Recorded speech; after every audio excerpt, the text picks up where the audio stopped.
Hello' guys, আমাৰ ওচৰত আছে ক্লাছ 9-ৰ মেথছৰ চেপ্টাৰ 9 আৰু 12ৰ কেইটামান ইম্পৰ্টেণ্ট MCQ কুৱেশ্যন। যিহেতু এইবাৰ ছেকেণ্ড ইউনিট টেষ্টত চেপ্টাৰ 9 আৰু 12 আহিব, চ' আমি এই দুটা চেপ্টাৰৰে MCQ ওলাইছোঁ। ফাৰ্ষ্ট কুৱেশ্যন, সামান্তৰিক কালি। কিন্তু আমি জানোৱেই অপশ্যন বি ভূমিৰ উন্নতি।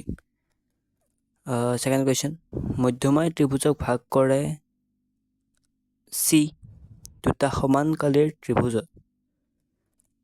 3. দেশে সামান্তৰিকক দুটা সমানকালিৰ ত্ৰিভুজত ভাগ কৰে।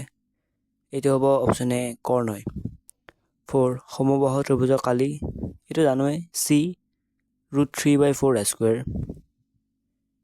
5. একে ভূমি আৰু একে সমান্তৰাল ৰেখাৰ মাজত অৱস্থিত সামান্তৰিকবোৰৰ কালি। অপশ্যন ডি সমান।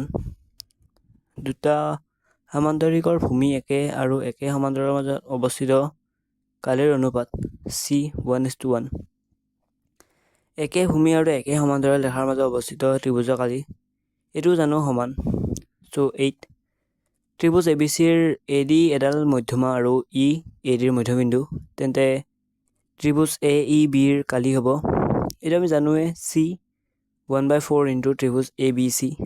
ত্ৰিভুজৰ কালি, এইটো জানোৱেই অপশ্যন বি হাফ ভূমিৰ উন্নতি। নাম্বাৰ 10, ইয়াৰ অপশ্যনটো চি হ'ব। চেপ্টাৰ 12 1.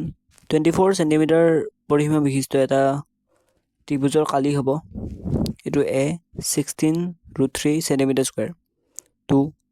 এটা সমবাহু ত্ৰিভুজৰ কালি 9√3 চেণ্টিমিটাৰ স্কুৱেৰ হ'লে ত্ৰিভুজৰ প্ৰতিটো বাহুৰ মাপ, এইটো অপশ্যন চি 6 চেণ্টিমিটাৰ। এটা বৰ্গৰ পৰিসীমা 625 মিটাৰ স্কুৱেৰ, ইয়াৰ পৰিসীমা হ'ব অপশ্যন চি 100 মিটাৰ।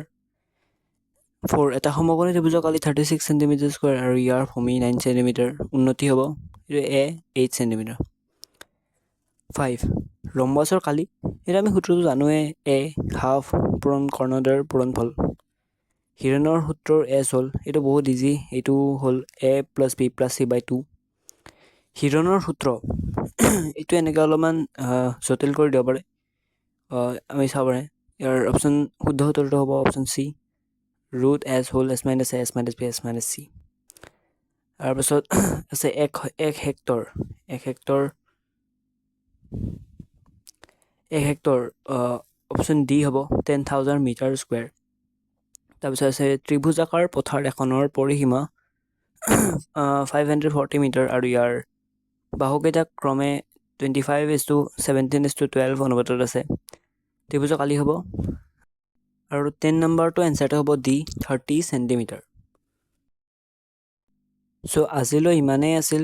ভিডিঅ'টো ভাল পালে লাইক কৰিব, চেনেলটো ছাবস্ক্ৰাইব কৰি দিব যাতে আমাৰ নিউ ভিডিঅ'বোৰ পাই থাকে। আমি ইতিমধ্যে অসমীয়া পেপাৰখন দিছোঁ, আপোনালোকে চাই ল'ব পাৰে, সেইকাৰণে আপুনি ছাবস্ক্ৰাইব কৰি ল'ব।